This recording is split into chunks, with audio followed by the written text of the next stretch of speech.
오늘 아버지의 마지막 부탁이라는 주제의 말씀을 가지고 함께 또 살펴보도록 하겠습니다. 아버지께서 다윗의 예언을 가지시고 이 땅에 오셔서 37년 복음의 생애를 또 걸어가시다가 올리우시기 전에 마지막 전하, 이 땅에서의 음성으로는 마지막 말씀을 이제 듣게 되었는데, 아버지께서는 아주 간단한 말씀을 주셨습니다. 무엇보다도 열심히 복음을 전파하는 것, 가장 이제 우리가 해야 될 일이라고 말이죠. 그 사명을 알려주시고 전화를 끊으셨습니다. 제가 들은 음성이 이제 이 지상에서의 마지막 음성이었습니다. 이제는 다 모든 것이 다 잘 될 것이니까 어머님 말씀 잘 듣고 열심히 복음을 전파하라고 말이죠. 그래서 항상 이제 제 마음 가운데는 아버지께서 사마리아 땅끝까지 이 복음이 다 전파된다라고 늘 평시에도 많은 말씀을 주셨기 때문에 이제 열심히 하면 그 뒤에 모든 일어날 일들은 잘 될 수밖에 없는 이런 어떤 내용을 아버지께서 다 만드시고 그렇게 올리우셨구나. 그 말씀을 이제 사복음서를 보니까 마태복음, 또 누가복음, 마가복음 이런 등지에도 그 복음서의 마지막 그 끝부분에 항상 나오는 것이 뭐였습니까? 사마리아 땅끝까지 모든 민족들에게 복음을 전파하신 그 말씀을 2000년 전에도 똑같이 그렇게 남겨주셨더라고요. 그래서 지금 이 시대에 아버지 어머니께서 또 이끌어 가시는 예언의 어떤 그 뒤안길을 우리가 또 따라가면서 아버지께서도 남기시고 또 어머니께서도 항상 또 강조해 주신 사마리아 땅끝까지 가서 아직도 이우리에 들지 못하고 있는 많은 양떼들이 있으니까 이 복음이 사마리아 땅끝까지 다 전파되어야, 다 찾아야 우리가 가는 천국이니까. 그래서 지금도 늘 이제 식구들 만나면 제가 아버지께로부터 들은 말씀이 이제 다 모든 것이 잘 되었으니까 열심히 복음하는 일 외에는 없다라고 하신 그 말씀을 들려드릴 수밖에 없었습니다. 아버지 주신 말씀 교훈과 또 그 가르침 가운데에는 그런 말씀이 있었습니다. 좋은 사람을 찾기보다는 좋은 사람이 되라고 말이죠. 좋은 사람을 많이 찾는 것도 좋지만 우리 하나하나가 좋은 사람이 되기를 원하셨습니다. 여러분, 성경에서 좋은 사람은 어떤 사람입니까? 오늘 우리 그 내용을 누가복음에서 한번 알아보도록 합시다. 누가복음 10장 28절입니다. 예수께서 이르시되 내 대답이 옳도다. 이를 행하라. 그러면 살리라 하시니 이 사람이 자기를 옳게 보이려고 예수께 여짜오되 그러면 내 이웃이 누구이오니까?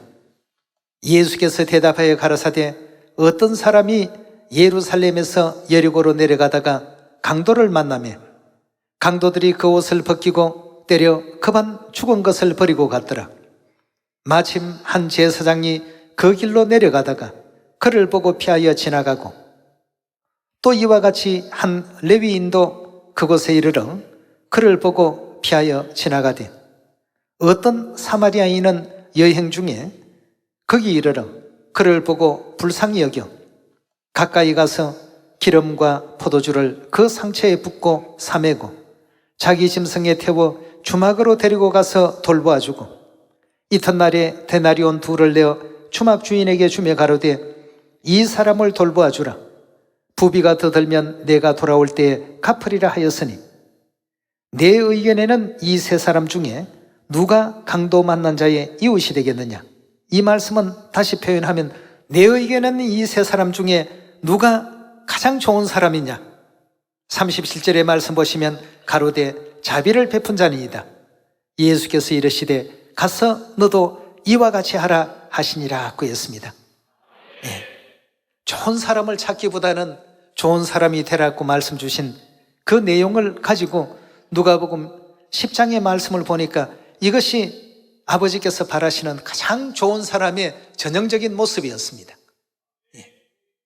레위인도 그냥 강도 만난 사람을 보고 지나쳐버리고 한 제사장도 지나쳐버리고 사마리아인은 여행하는 중에, 여행하면 여행 목적지가 있을 것이고 여행 중에 가보고 싶은 곳이 다 정해져서 여행을 시작했을 것인데, 그런 어떤 내용은 아랑곳하지 아니하고 뒤로 다 물리치고 가장 먼저 한 일이 생명을 살리고 생명을 구하는 이 일에 마음과 그 비용을 사용했던 것입니다.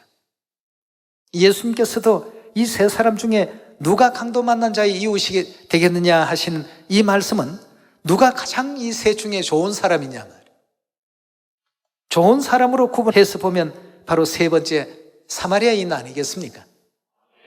죽을 수밖에 없는 그 생명을 살리기 위해서 수고하고 노력한 그 수고에 대해서 예수님께서는 이 사람이 가장 셋 중에 좋은 사람이고 옳은 사람이고 선한 사람이다, 너도 이와 같이 하라고 이렇게 교훈의 말씀을 주셨습니다. 여러분, 이 세상을 지배하는 많은 그 일들 가운데 숫자라는 것 있습니다. 숫자 중에 아무리 많은 값을 곱해도 항상 0이 나오는 숫자가 뭡니까? 0이죠. 0은 1을 곱해도 0이고 0은 또 열을 곱해도 0이고 0은 1000을 곱해도 0입니다. 1억을 곱해도 뭡니까? 0입니다. 10억을 곱해도 0이죠. 뭐만 달라지게 되면 전체적인 숫자가 의미를 갖게 됩니까? 여러분, 0은 우리 자신이고 뒤에 있는 숫자는 우리에게 주신 환경이라고 보시면 되겠습니다. 어떤 사람은 1이라는 환경 가운데 처한 사람도 있고 100이라는 환경 가운데 처한 사람도 있고 1000이나 10,000 같은 아주 좋은 그런 어떤 환경 가운데 처해 있는 사람도 있습니다. 근데 내 자신이 0일 때에는 그 좋은 환경이 좋은 어떤 결과를 만들어낼 수 있는 조건이 될 수 있습니까? 내가 0이면 주위에 있는 조건이 아무리 좋은 조건을 갖추었다 해도 항상 결과는 0이라는 숫자밖에 만들어낼 수가 없습니다. 그럼 어떻게 하면 되겠습니까? 그 뒤에 있는 좋은 환경이 좋은 환경으로서의 의미를 가지려면 뭐가 달라져야 되죠? 0이라는 내가 달라져야 되겠습니다. 그렇죠? 내가 거듭나지 아니하고 내가 변화 입지 아니하고 내가 새로워지지 않는다면 우리 주위에 아무리 좋은 조건들, 아무리 하나님께서 많은 은혜를 베풀어 놓으셨다 할지라도 하나님께서 원하시는 그 아름다운 결과를 결단코 맺을 수가 없습니다. 그래서 예수님께서도 너도 이 사람처럼 이와 같이 하라고 했습니다. 죽을 수밖에 없는 인류 인생들, 하늘에서 죄 짓고 이 세상까지 쫓겨내려온 범죄한 천사들입니다. 이 영혼들을 내버려 놓으면 다 죽을 것인데 어떻게 하면 살릴까? 어떻게 하면 구원받게 할까? 여러분, 우리 시온의 가족들이 그 0이라는 숫자에서 탈피한 식구들이 많습니다. 0이 1이라는 숫자로만 변화가 돼도 거듭나고 새로워지더라도 1만의 어떤 숫자의 의미를 가질 수 있었습니다. 1억의 어떤 숫자의 의미를 가질 수가 있었습니다.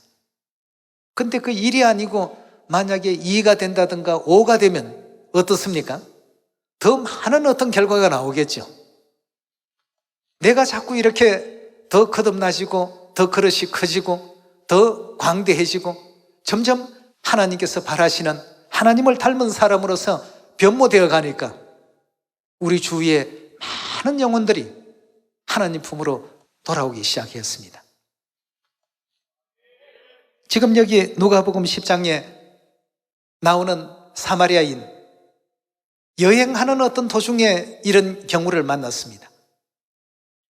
남의 일이니까 내가 가고 싶은 목적지를 향해서 얼마든지 갈 수 있는 나그네였고 여행자였습니다. 근데 남의 일로 보지 않았습니다. 내버려 놓으면 죽을 것 다 알기 때문에 우리 주위에 있는 모든 사람들도 마찬가지입니다. 영적으로 바라보면 내버려 놓으면 다 죽을 수밖에 없는 영혼들입니다. 이제 이 전기불과 같이 전기선도 다 연결해 놓으시고 전봇대에서 집으로 들어오는 어떤 인입선까지도 다 연결해 놓으시고 우리에게 스위치만 올리라는 이 부탁만 하고 가셨습니다. 스위치만 올리니까 불이 환하게 지금 다 들어왔습니다. 어둠의 세계가 빛의 세계로 전부 바뀔 수 있도록 모든 것을 다 만들어 놓으시고 쉬운 어떤 여건을 허락해 놓으셨습니다. 시온의 그 가족들이 복음 활동을 열심히 할 수 있도록끔 이렇게 또 하나님께서 만들어주고 가셨더라는 것입니다. 이렇게 하신다고 해서 복음이 저절로 되는 것은 아니더라고요. 그 이면에는 내가 변해야 된다는 것입니다.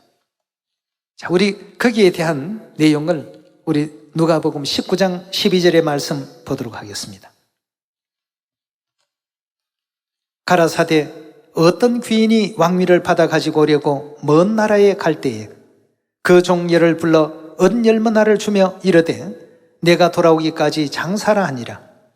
그런데 그 백성이 저를 미워하여 사자를 뒤로 보내어 가로되 우리는 이 사람이 우리의 왕됨을 원치 아니하노이다 하였더라.